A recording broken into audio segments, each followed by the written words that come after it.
Assalamu alaikum everyone. Today we are going to start lecture number 27 that will be about the entrepreneurs.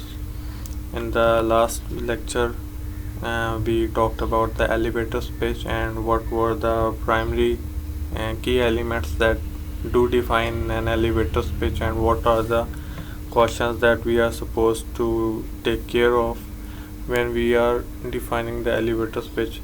Next, we discussed the key elements of the elevator speech in detail, and lastly, we went through the real life examples of elevator pitch and all the elements in action. So, today, like I said, that we are going to talk about entrepreneurs. So, we will be first going through the basic definition, the basic understanding of it, and then we will be discussing about the types of corporate entrepreneurship that is also synonymous to our entrepreneurs, that is our core topic of today. And next we will be talking about the compensation that are often offered to the entrepreneurs, then the barriers that come along the way, and the next we will be discussing about the freedom factors that are associated to it, and that further define the advantages and the price or the downsides in terms of disadvantages associated to the entrepreneurship. And further we will be discussing about how the company supports these entrepreneurs within their corporate setups. And lastly we will be discussing about the 10 commandments that an entrepreneurship is supposed to be following. Entrepreneur is basically defined as the entrepreneurship that exists with we have already discussed, or we have been discussing from day one, that entrepreneurship is more of an individual, not only individuals but most of the organizations that have already made big names for themselves are already bringing novel ideas. How came our novelty not only came from the entrepreneurial ventures? Well, it's because the organizations were able to retain, they didn't let them go, or they were able to maintain them as their employee. A very novel idea might be able to develop that idea or materialize that idea if you have the resources, but that's not always the case, right? Sometimes you have a great idea but you don't have enough management, you don't have enough capital, you don't have enough resources. So what you do, the management already strategies, already they have the capital.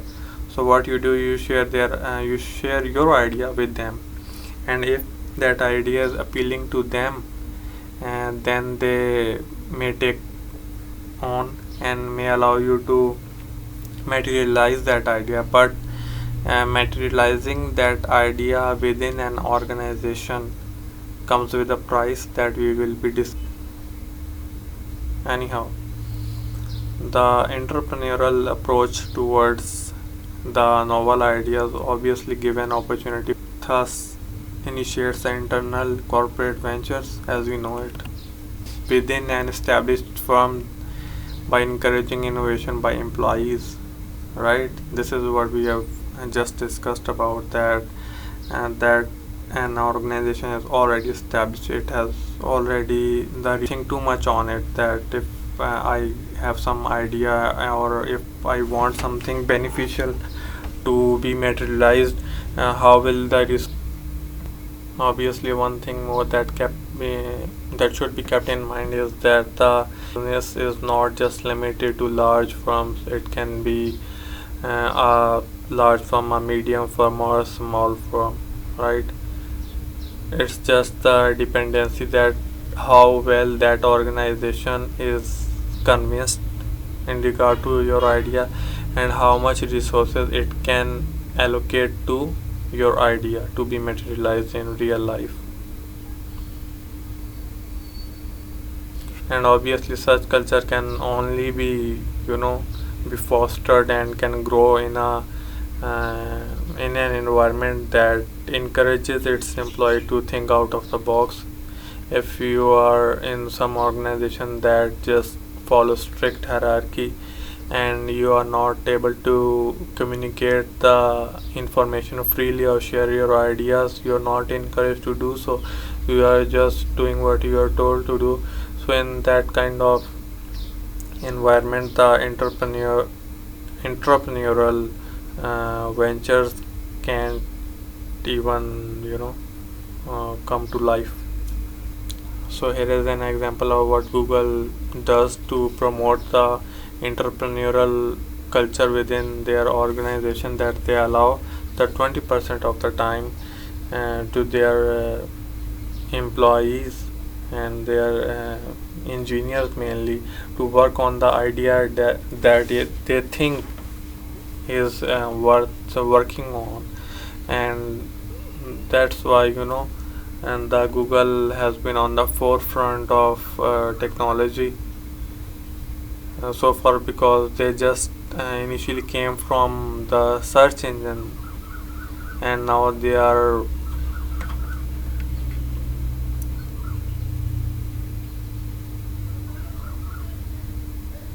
and from that search engine now they have expanded their operations to not only software side but also towards the hardware development. And next is the example of 3M. We already discussed that in our previous classes, that how well the 3M did for itself and how it started. It basically started as a mining company for 5 people were involved in it, and they were enthusiastic about mining, but the things didn't turn out well for them. They utilized their different expertise in different areas and they started to make different products, and now they have the 3M is producing around, I guess, 65,000 products of different types and different kinds being used in different fields and different areas of life. And the example of here given is of post-it notes that are very much common in our office spaces. It was basically the idea of Spencer Silver and Art Fry, and that they made a glue that was sticky but not too sticky. They went on years and years discussing this product and floating the idea around their the specimen of it around their organization, but no one was very much convinced. One of their colleagues who attended the product presentation of Spencer Silver was once reading a book, and she had bookmarks placed within her book and they kept falling out of it. So she was able to relate that bookmark idea with that not too sticky glue idea, and finally came out with the product of post-it notes that is considered as most essential in our office life these days. So this is how the entrepreneurial initiatives shape up the future. Next are the different models that can be applied based on the suitability of the corporate organization that is ready to follow the entrepreneurial culture. First is the administrative model. In administrative model, all the heads of the department that are within an organization are called for a meeting, and they are told about the idea that is going to be worked on, so that they are able to reserve their resources for that idea. And if all the departments are convinced, and then they really commit to that idea and try to allocate the resources for that idea. Second is the opportunistic model. Well, opportunistic model is more of a as things develop scenario. uh, One example can be of uh, the Newsweek magazine, and they had printing issue because it most of the issue was related to the cost, that the quality of the paper that they were printing was costly for them and financially ineffective obviously. So they asked their engineers to develop some kind of printing mechanism that can be cost effective. So ultimately their engineers came up with an printing approach and designed a system that was not only cost effective but also the quality of the paper was up to the mark. So the top managers were very much happy about the work of their engineers. So the team that developed the printing mechanism proposed that this is something that we should not be just doing for our own organization. We should be able to sell this idea to other people, and we can make lots of capital on it. And so they did it, and this was the opportunity recognized and opportunity being capitalized on. So this is the basically the opportunistic approach or the opportunistic model that entrepreneurship takes form as the opportunity comes by. The next is the acquisitive model. Acquisitive model is basically based on the acquisition of similar resources or the similar business that may be of small size in terms of their operation or may not be doing so well. For example, the expansion of the Jazz family, that was the acquired business of Warid, and that was later merged with the Mobilink umbrella as well, that was being managed by the Jazz. So they made all their ventures along with the Warid and made it under the single umbrella of Jazz. Second is the example of Sony Ericsson, that Sony did well in the cameras while the Ericsson was doing well in the phones, but they didn't do well in the camera. So they did a merger of Sony Ericsson and they made good phones during that time. Later on that merger got ended, but during that time they did pretty well. Next is the imitative model. Imitative model is something that if you see some other entrepreneur doing something great or some other organization using some technology and that can be benefited from, or it's not even just about technology or a product or something like that, it can be as not tangible as a business strategy. You can't see a business strategy, but the principle that defines it definitely impacts an organization and its productivity or performance outcomes. So even you can imitate the strategies of another company or some other entrepreneur, supposing that if it did well for them and your business is of same nature as them, then you think that it's more suitable for you, and without putting too much effort in developing new strategies, new products, new technologies, you just imitate them to enhance the overall performance of your own organization. Lastly is the incubative model.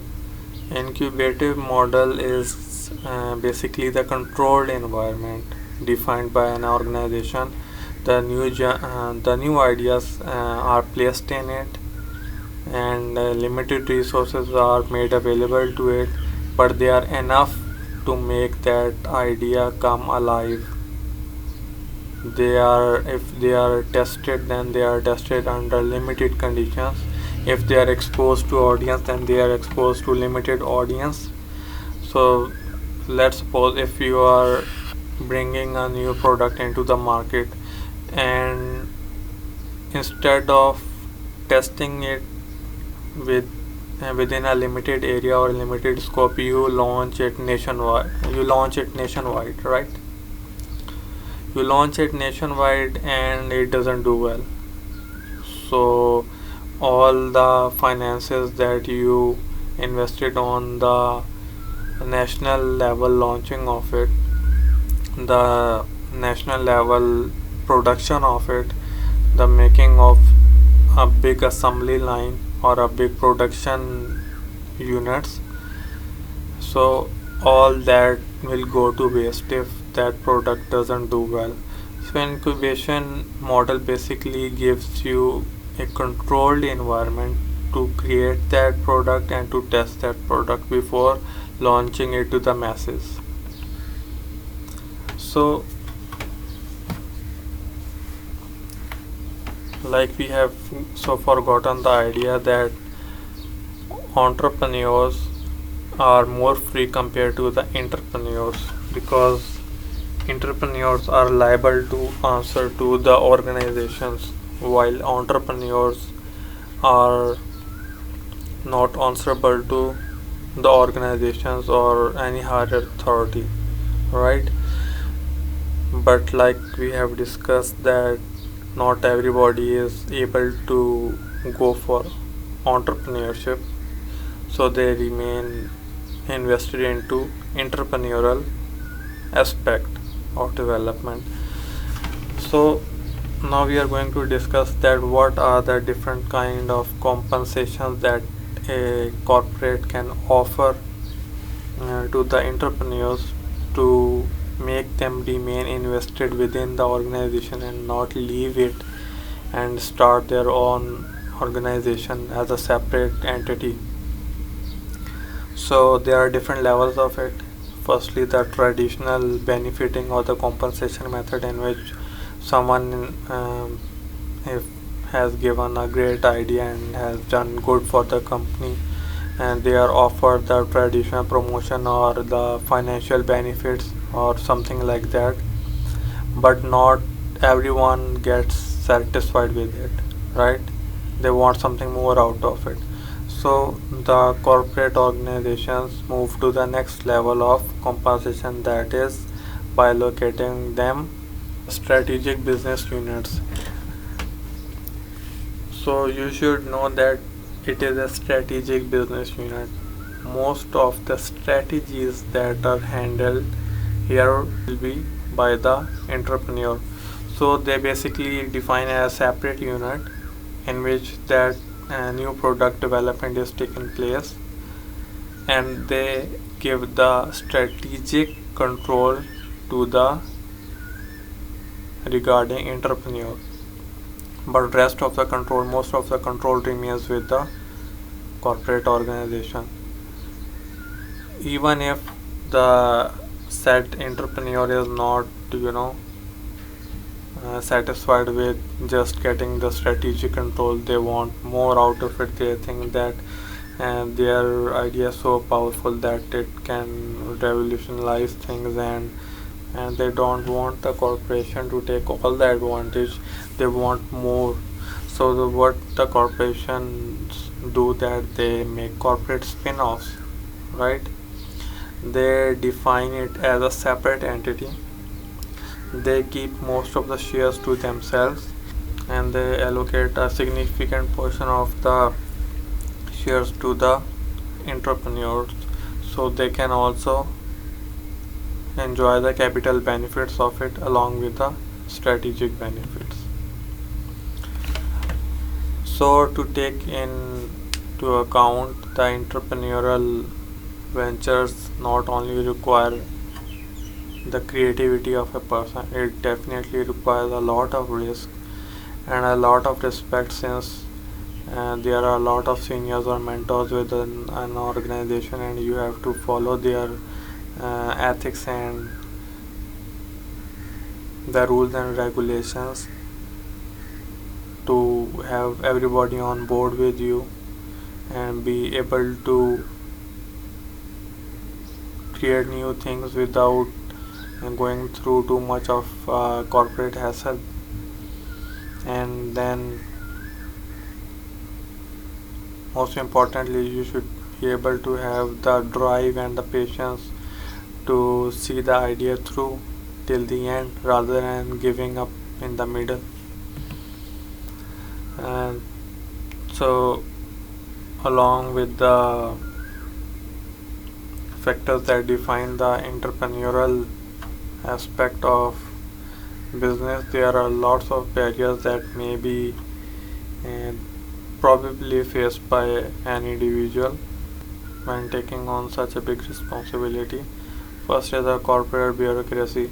Like I've said, that not everyone may be on board with you, so you have to manage lots of politics and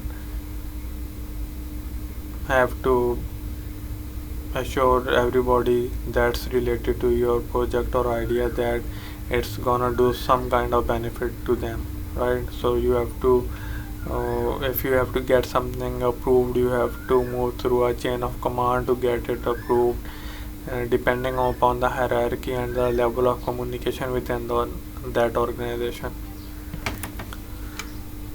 Further, if there is entrepreneurial culture within an organization, then definitely there's gonna be competition, because other people will be interested in projecting their ideas and pitching their ideas to the top management, right? And since there will be a competition of idea, there will be a competition of demands and resources, demand for resources, right? And even if there are very few ideas that are under entrepreneurial aspect, even though the organization needs basic resources to work their business out themselves, so all the resources are not always available for entrepreneurial ventures as well, regardless of the fact they are more or less. So you will be always be have to fight about or to justify the acquisition of the resources that you require. Then is the resistance to change.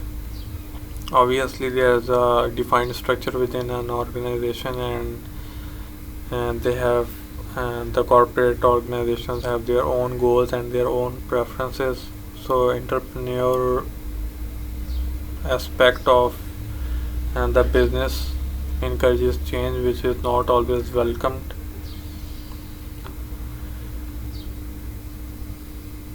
Next is the absence of the internal venture capitalists.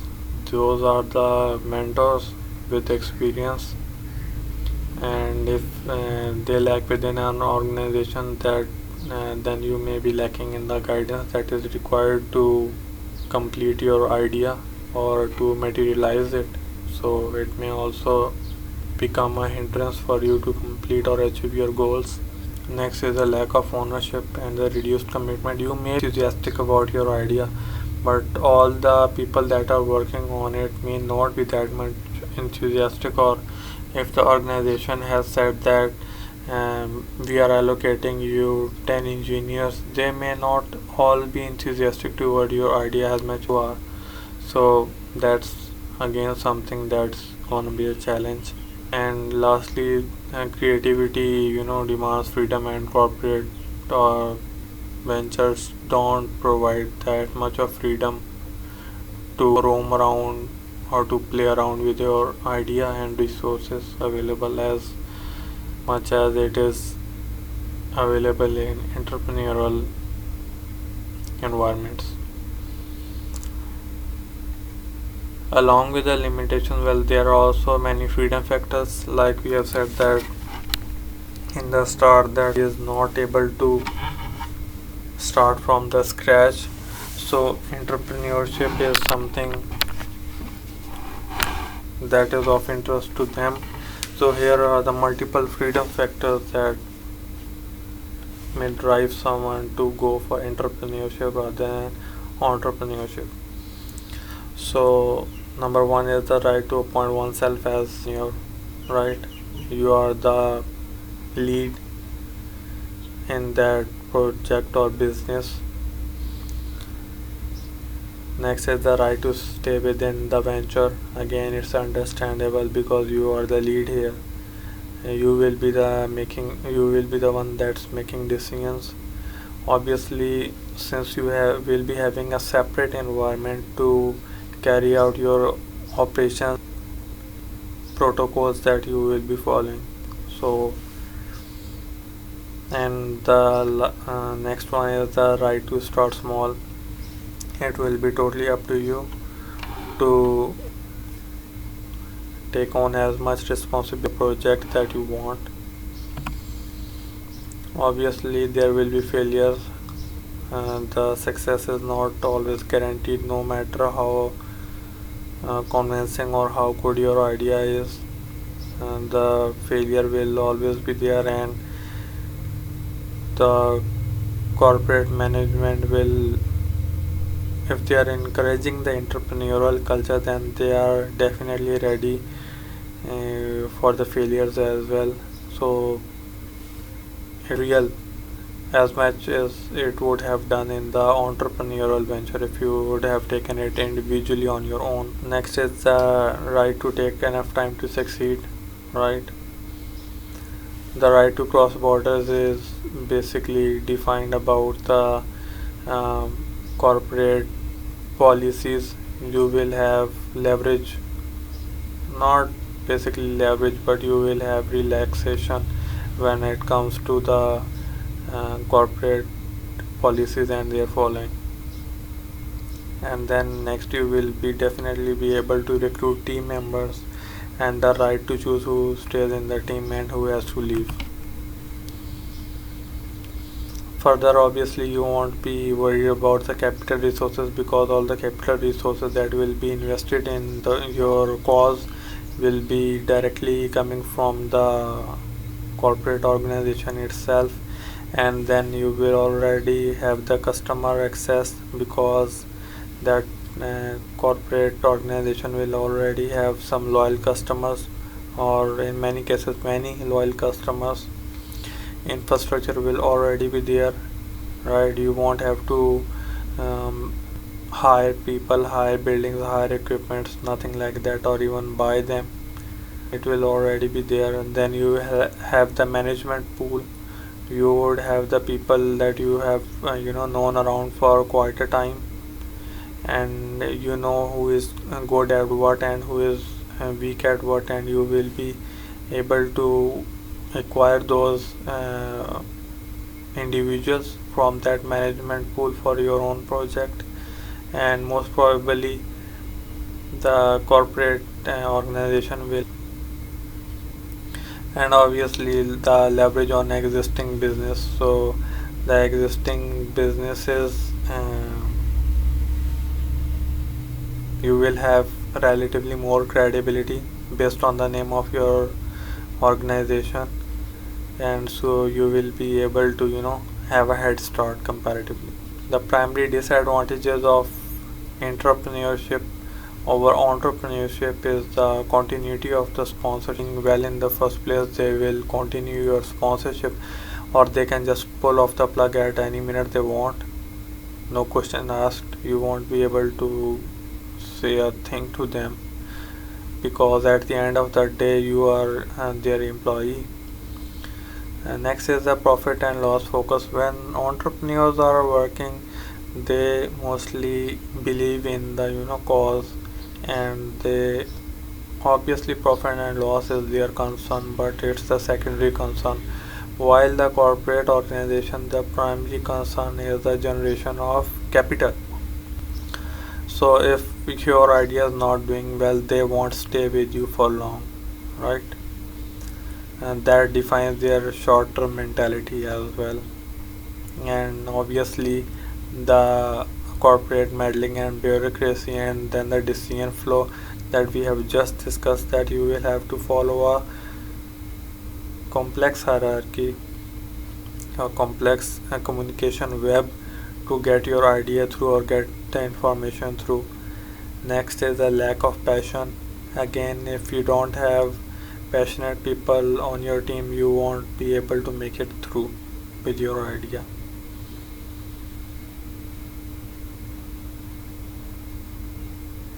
Being big on the materials and aversion to risk are definitely again interrelated things that the organizations mostly want, the returns they want. If they are investing something, they want it to be big enough to get invested on, and then in return they want something big, right? But they are, very much prone to facing least risk ever. So it's something totally opposite of entrepreneurial ventures, that they are very much inclined towards facing the, and obviously they don't take blind risks, but they take risks much more compared to the corporate world. So next in our discussion is how can the company support the process for the upcoming entrepreneurs within the organization, and how can they retain them. First is the shorten the search for the funding. If the funding process is too long or too hectic, no one's going for the weight of the fund, right? And then next is the offer a stable paycheck as an idea germinates. Obviously you have to financially support them if their things are working out, especially finding creative ways to reward employees and let them get rich from their creations. Definitely it's the either it's in form of getting royalties or allocating them the shares of their creation. Obviously it will encourage only them, but more and more individuals to come up with new ideas and get benefited from under the corporate umbrella. Like people are mostly risk averse, they don't like risks, so and they want short term goal achievement, and short term goal achievement in a way that they want things to get materialized as soon as possible and generate profits as soon as possible. So here it is discussed that the corporate or the capitalist should have longer time span, and they should wait more for their entrepreneurs, and they should allocate them enough time for their ideas to be materialized. And next is obviously the communication barrier should be very much low, and regardless of the hierarchy you are on, you should be allowed to speak and share your arguments, and with enough evidence obviously, and there should be no repercussions of if you speak up or criticize some idea or bring ahead some idea that's even better than your superior, and then you should not be afraid of it. That's a kind of environment and culture we require to encourage entrepreneurial setups within an organization. Obviously then next is the thing that organizations should have formal process laid out, and that can enable the development and the planning to the last phase of materializing that idea and bringing it in the market at the end of the day. And obviously last, you should not be too much structure oriented. You must have some spontaneity, and the corporate sector or the corporate organization should have enough flexibility to accommodate their employees. Further, there should be kind of research teams or entrepreneurial teams that can share that would probably the like-minded person that believe in the same causes and can bring ahead the ideas that can be worked on in the benefit of not only those individuals but the organizations themselves, and then the recruitment of the new staff that can bring fresher ideas. And next is the you know the applying of new strategies that can accommodate the innovation within that organization, and if those strategies are getting old, then they should be replaced by the new ones so that the tangible results can be seen. So next is how can the top level management play their part when it comes to encouraging entrepreneurs. Firstly, that they should not only be just talking and talking, they should be practically there. They should be practically there to support whoever is doing great within that organization. Obviously it will leave not only a piece of encouragement for those entrepreneurs but also the people around them. Next is obviously the recognition of whatever those entrepreneurial individuals are doing, and they should be observed and should be compensated for their efforts so that an overall culture within an organization is promoted. And next is obviously communication is the key, and across all the hierarchical levels the communication should be very much strong so that the ideas can be floated within time, the information can be floated around within time. And lastly is the intelligent allocation of the resources to pursue entrepreneurial ventures. Obviously if the resources are not allocated smartly, and then either the business will get affected or the entrepreneurial ideas will get affected at the end of the day. So there should be a smart balance between the two. So next are the 10 commandments of an entrepreneur that should be strictly followed to get the best out of whatever a person is doing or believes in. So the first is do any job to make your project work regardless of your job description. So you have to not follow just your job description, you have to go an extra mile to make things work, and that is how you can differentiate yourself from rest of the regular employees. Next is the sharing credit for success wisely. It's not just you at the end of the day, it's the team that works with you and make things possible. So do share your credit wisely so that the next time you have to work with those people or the people around you, you can do it in a good manner. Next is it is easiest to ask for forgiveness than permission. So obviously here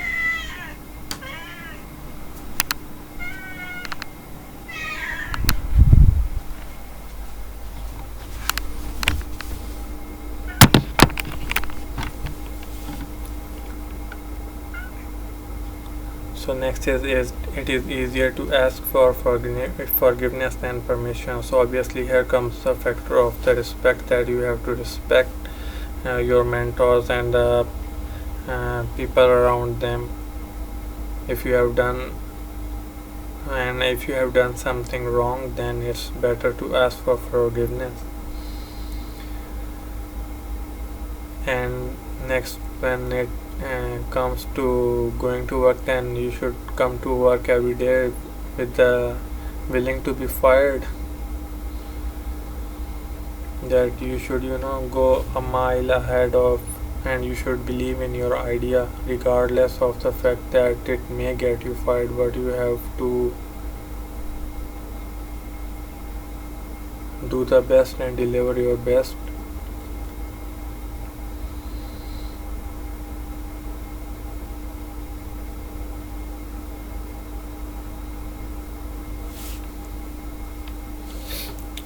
Next is come to the work each day willing to be fired. It's it's about the core beliefs that you have within yourself, that no matter, you have to respect the corporate culture, your mentors and everything, but if you really believe in something, you should remain stick to it, and obviously revisit your ideas over and over again. But if you really are sure about something, then be willing to stay with it regardless of the fact that it may get you out of the organization.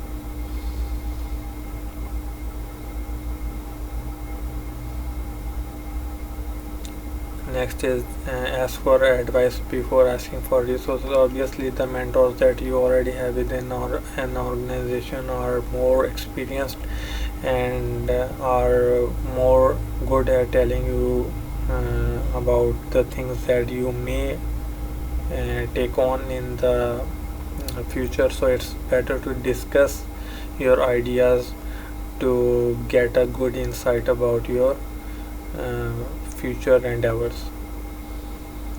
And the next is about the intuition. We have, whenever we meet some person, we get some kind of vibes about them, or if we have worked with them or we have stayed with them, we develop some kind of image within our conscious and unconscious at the same time. And whenever we are asked to further work with them or collaborate with them or to even interact with them, our reaction is very much based upon our intuition or whatever image we are already have about them. So regardless of the fact that you should follow your intuition, but it's again very much necessary that you get the best people on your team. They may not always be on point with your intuition, but it's better to get real skills at hand.